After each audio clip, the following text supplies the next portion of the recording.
Agora a gente vai discutir outros dois conceitos que se contrastam, que é ceticismo e negacionismo. E o capítulo já dá a resposta aqui, a abertura do capítulo. Ceticismo é diferente de negacionismo. Trouxe aqui uma frase do Sagan muito legal, que diz o seguinte: no cerne da ciência está um equilíbrio essencial entre duas atitudes aparentemente contraditórias. De um lado, a abertura a novas ideias, mesmo contrariando nossa intuição. E do outro, o exame implacavelmente cético de todas as ideias, velhas e novas. É dessa forma que distinguimos verdades profundas de tolices profundas, né? Então, esse contraste entre estar aberto o suficiente para novas ideias, mesmo que isso contrarie a minha crença, mas, por outro lado, examinar ceticamente as ideias e analisar as evidências para tomar alguma decisão. Então, eu preciso desse contraste. Se eu só for muito aberto a novas ideias, eu vou abrir demais e vou pegar qualquer ideia, por mais esdrúxula que seja, por mais pseudocientíficas que seja. Se eu for cético, mas não cético de verdade, se eu for um cético, que eu acho que eu sou cético, mas eu sou cético demais, que na verdade eu estou rejeitando até mesmo aquilo que é verdadeiro, ou se eu não sou nada cético, isso também me traz problemas. Então, olha essa frase aqui, em latim. Ne nuntium necari. O que será que significa isso em latim? Não mate o mensageiro. Já ouviram essa frase em algum momento? É uma espécie de um ditado popular, não mate o mensageiro. Isso era, essa expressão, ela surgiu na época dos grandes imperadores como Gengis Khan, né? Esses tiranos, né? Grandes tiranos, Dário III, por exemplo, quando enfrentou Alexandre o Grande, se falava essa frase, por quê? Porque esses grandes imperadores, eles tendiam a matar os mensageiros que traziam notícia ruim. Então, o cara vinha trazer uma notícia e falava assim, ó, imperador, as nossas tropas morreram, estamos perdendo a guerra. E aí o imperador mandava matar o mensageiro que trouxe notícia ruim. Ou pelo menos mandava cortar a língua do cara para ele parar de falar, porque ele estava trazendo notícia ruim. Isso é uma forma de tentar, é uma forma extrema, é um exemplo extremo de tentar negar a realidade. A realidade é que está perdendo a guerra e alguém veio apenas informar que você está perdendo a guerra e aí você manda matar essa pessoa porque você não quer ouvir notícia ruim. Se for para me trazer, me traz notícia boa. E aí, consequentemente, você acaba selecionando as pessoas que vão trazer mentiras, não as que trazem a verdade que você não quer ouvir. Isso é um comportamento que exemplifica muito o negacionismo. Então, essa frase, não mate o mensageiro, ela é isso, ó, por favor, não mata o mensageiro, não é ele não é culpado de você estar perdendo a guerra, né? Ele está trazendo apenas uma leitura da realidade que talvez seja precisa e você mesmo assim está ignorando, né? Mostra o contraste muito grande entre ceticismo e negacionismo. Agora, isso é muito engraçado, porque você não conhece ninguém que vai falar eu sou negacionista, né? A gente determina que o outro é negacionista, não nós mesmos. Ninguém chega e fala assim, o que você está dizendo que eu sou cético? Você está dizendo que eu sou cético? Eu não sou cético, não. Eu sou negacionista. Você fala comigo direito, eu sou negacionista. Isso não acontece. O contrário acontece, né? Eu não sou negacionista, só sou cético. Só estou sendo cético.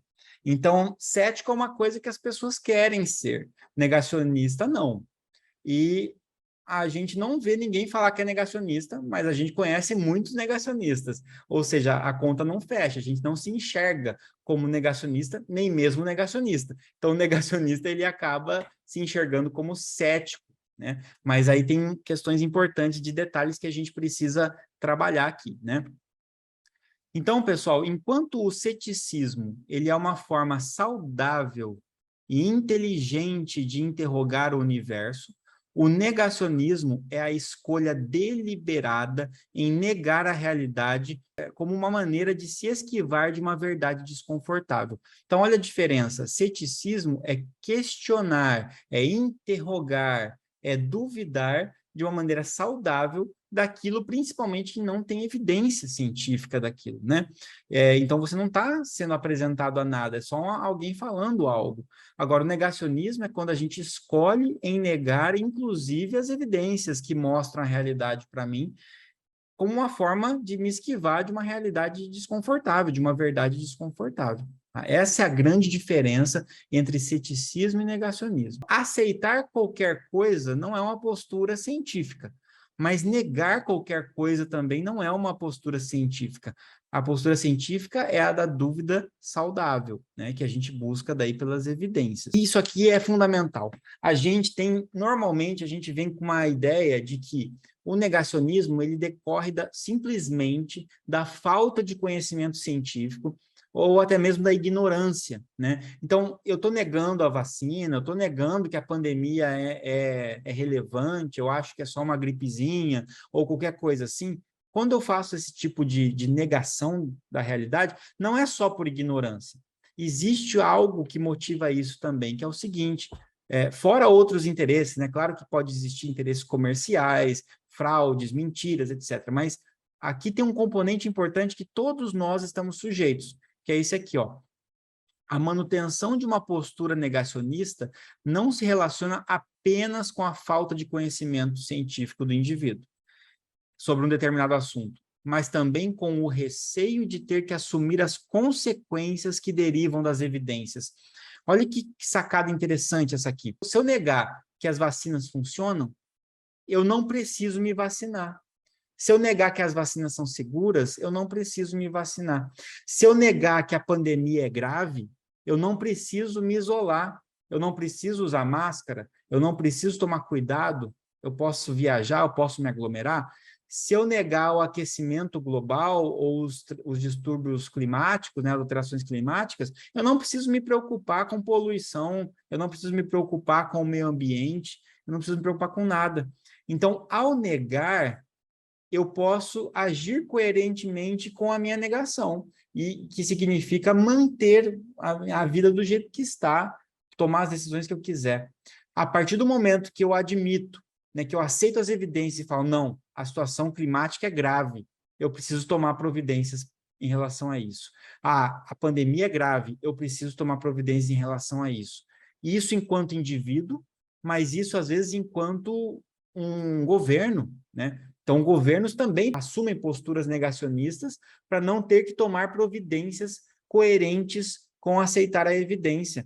Então, tem a ver com você se esconder e fingir que nada está acontecendo. Tem um ponto grave disso tudo, que as consequências elas acontecem. A realidade está acontecendo, você negando ela ou não. Então, a realidade existe, você negando ou não.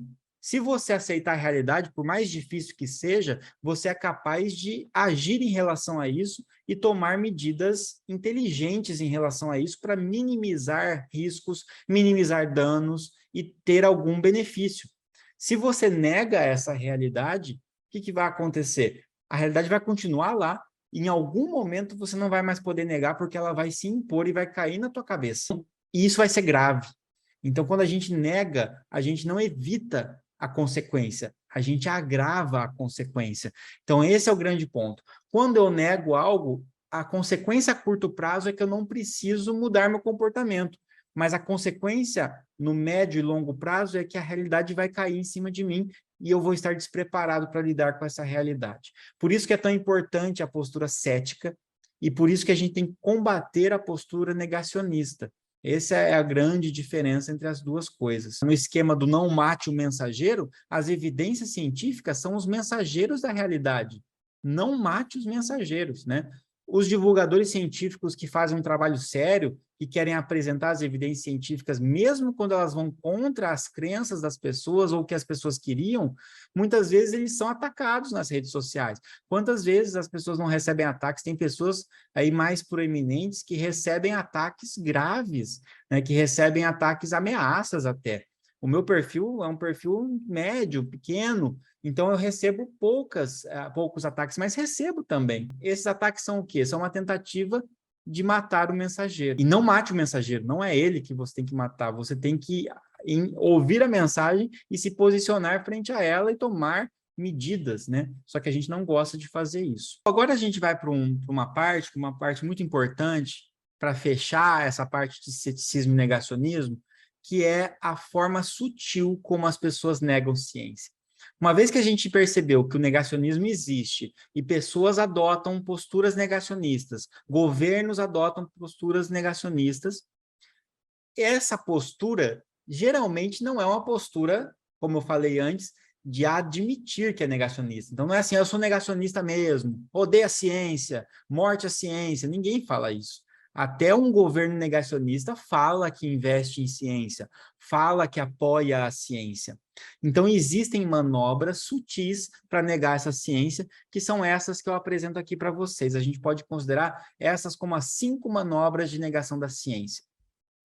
Sobre negacionismo, eu indico um livro muito bacana, que é o livro que a Natália Pasternak escreveu com o Carlos Orsi, que é chamado Contra a Realidade.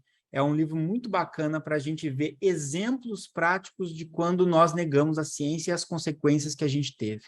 E o Carlos Orsi também tem um livro sozinho, específico sobre negacionismo, das bases do negacionismo, muito bacana também. Sutilmente negando a ciência, como que a gente faz isso, né? Através desses 5 recursos, o John Cook é um cara que fala muito sobre isso no contexto do negacionismo climático, né? Mas isso acaba podendo ser extrapolado para várias outras áreas, tanto que ele acabou falando bastante na Covid também sobre isso. Então, aqui você tem 5 elementos: os falsos especialistas, as falácias lógicas, as expectativas impossíveis, o cherry picking, que é o termo em inglês, que a gente pode traduzir como colher cerejas, e as teorias da conspiração. Os falsos especialistas, pessoal, é aquilo que a gente falou, o apelo à autoridade, principalmente uma autoridade que nem poderia estar falando aquilo que está falando. E isso sofre ramificações. A gente tem, por exemplo, citação de especialistas em massa. Um conjunto de médicos, os médicos pela vida na Covid, os pesquisadores da Alemanha. Você junta um grupo de pessoas e isso dá mais credibilidade. Lembra a ideia de tentar dar credibilidade para aquilo que não tem confiança. Então, isso puxa para a pseudociência. A chamada minoria ampliada, então você pega poucas pessoas, você transforma ela em pessoas proeminentes e amplia, dizendo que elas representam, de fato, o que há de mais confiável sobre aquilo. E o falso debate, perigosíssimo, pessoal, e às vezes a gente cai nessa, eu entro nessa direto, né? Que é engajar em debates científicos com coisas que não são ciência. Então, você debater, botar um negacionista climático com um cara, um pesquisador que trabalha com mudanças climáticas no mesmo patamar e falar para eles debaterem, é um certo erro, porque isso faz com que a gente eleve a falta da evidência e o negacionismo e a pseudociência no mesmo patamar da ciência, de modo a discutir de igual para igual. Não pode, porque não tem evidência daquilo que está sendo falado, ou a evidência é muito ruim. Então, aquilo que está sendo falado sem evidência tem que ser refutado sem evidência. Falácias lógicas, esse recurso a gente explorou um monte no capítulo 4, né? Eu trouxe algumas aqui de exemplo, mas a gente falou de várias delas, então a gente não vai ficar falando aqui para não desgastar mais ainda, mas é um recurso muito usado para negar a ciência, parecendo que não está negando. Expectativas impossíveis, né? Então, eu só faço isso, só vou usar esse medicamento se ele for 100% eficaz, com 0% de efeito adverso. Tá, então você, na verdade, está dizendo que você não vai usar nenhum medicamento. Você está negando a ciência, fingindo que é uma preocupação com a saúde, né? Só vou usar a vacina se ela tiver 100% de eficácia e se ela for 0% de probabilidade de causar algum dano. Isso não existe. Então, você já está negando a ciência.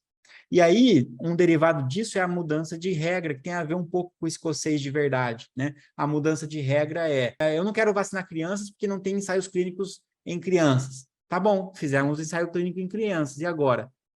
Não, mas eu não quero vacinar ainda, porque não passou ainda 4 anos, que eu quero que tenha 4 anos de espera. Então, você vai mudando as regras do jogo durante o jogo, né?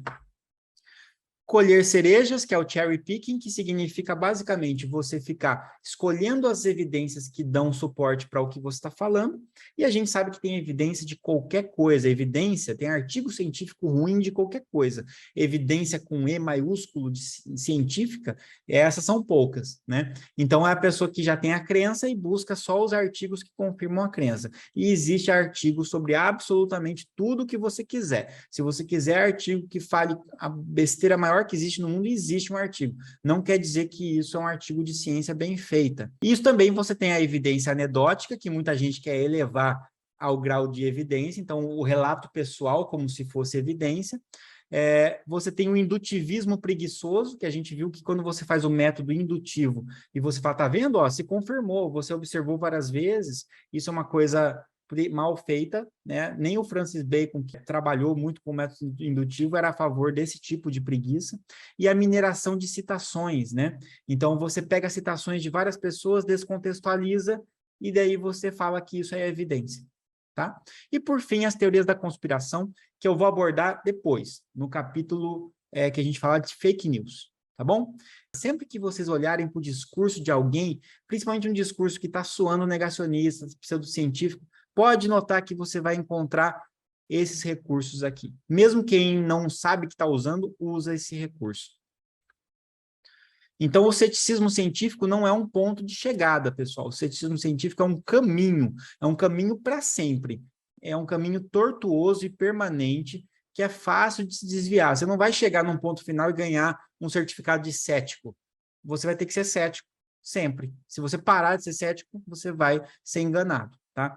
Nem todos estão dispostos a percorrê-lo, ainda mais sem avistar uma linha de chegada. Mas a sensação de estar o mais próximo possível da realidade e de poder tomar boas decisões em meio à incerteza, isso é o mais recompensador que a gente pode ter disso, né? Tomar boas decisões mesmo em meio à incerteza. E a gente só faz isso com o ceticismo associado ao pensamento científico.